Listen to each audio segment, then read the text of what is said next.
Jacob Kraus here. Hope you're having a wonderful day.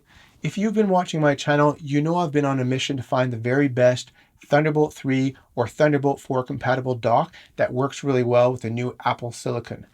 These M1 Macs have been hugely popular, and for good reason.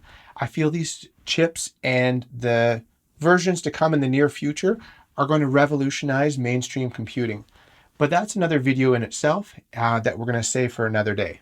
I recently tested a couple of popular Thunderbolt docks and had some mixed results, leaving me in a continued search to find the best dock I could recommend to you guys. And if I was truly going to test docks from all the major players, I needed to get my hands on one of the docks by the company Plugable. These guys make some really reliable computer accessories, and I use some of their other products like their USB-C dongles and their fast external SSDs, and I've always been impressed with their quality and overall reliability. But before I get into it, I wanted to quickly take a second and just talk about Thunderbolt docks in general and how they can make your life so much easier. If you have a compatible PC or Mac, you can quickly and easily connect all of your peripherals, including multiple monitors, speakers, keyboards, microphones, hard drives, etc., easily with one cable. And for myself, I use a laptop. So when I'm answering emails and just doing simple tasks, I'm working from the dining table or stretched out on the sofa.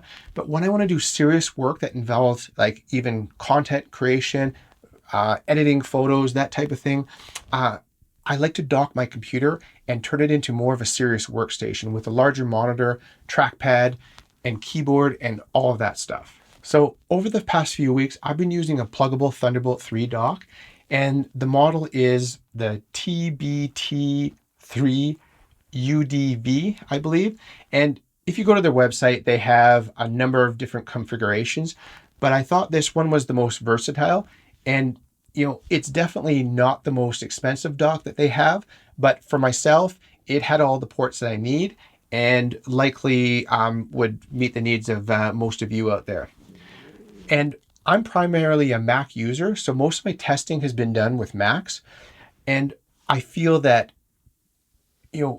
most of the docks out there and the major brands work really well with the Intel version of Macs and PCs. And that's definitely the case with this dock as well. I did a lot of testing with a friend's Intel-based MacBook Pro, and this dock worked flawlessly. And I don't want to keep you waiting on the results about the new M1 Max and how this dock worked with these computers, but I will say it was like by far the best and most reliable dock I've tested so far. It's been a breath of fresh air just to have everything work perfectly. I sit down, dock my M1 Mac, and everything just connects. My monitor turns on, everything is set up, and I just get to work. My testing included stability of the USB ports. All of my peripherals always connected, never any glitching, completely stable, and the connections were fast. The headphone microphone input also worked perfectly. I was able to use my high impedance Sennheiser HD650s, and they sounded nice and clear, so the dock was able to drive those. My 4K monitor worked great through the display port, but this is one area where I did see some waking and sleep issues. Once in a blue moon, the resolution would be incorrect. So I'd have to close my computer lid, reopen it, and this would solve the problem. But it seems to be more of an M1 Mac issue because every dock I've used experiences the same issue. And I've also noticed other reviewers report the same issue. So for a lot of you, I think the important test is the external SSDs and how the Thunderbolt dock actually works with those.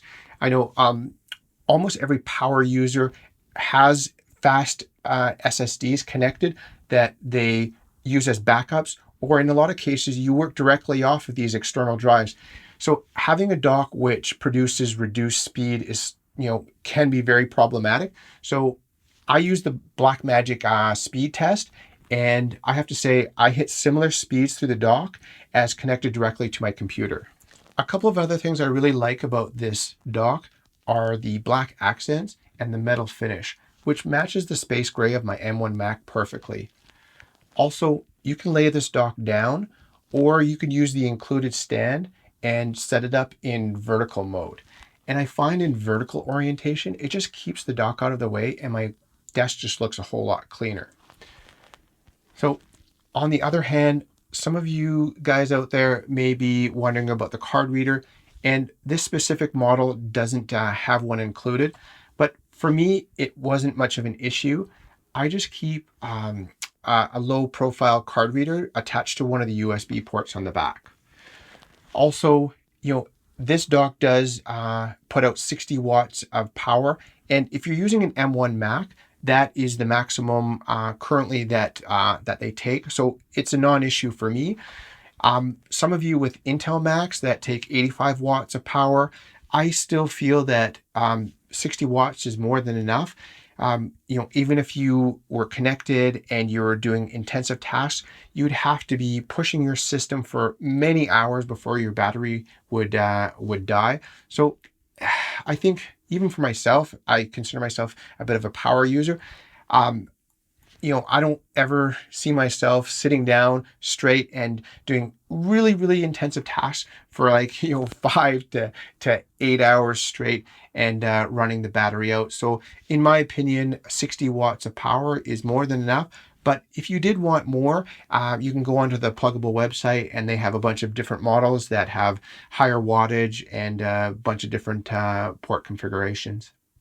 So that pretty much wraps it up. If you are interested in trying this dock out, I've left some Amazon links below, both US and Canada. Questions, comments, leave them to me as well. I always try to get back to all of you, try to respond to all of your comments. And if you do like my content, leave me with some thumbs up and hopefully a sub. It works really well with YouTube algorithms and allows other people to find my videos. So that's pretty much it. Enjoy the rest of your day. See you in the next one. Talk soon.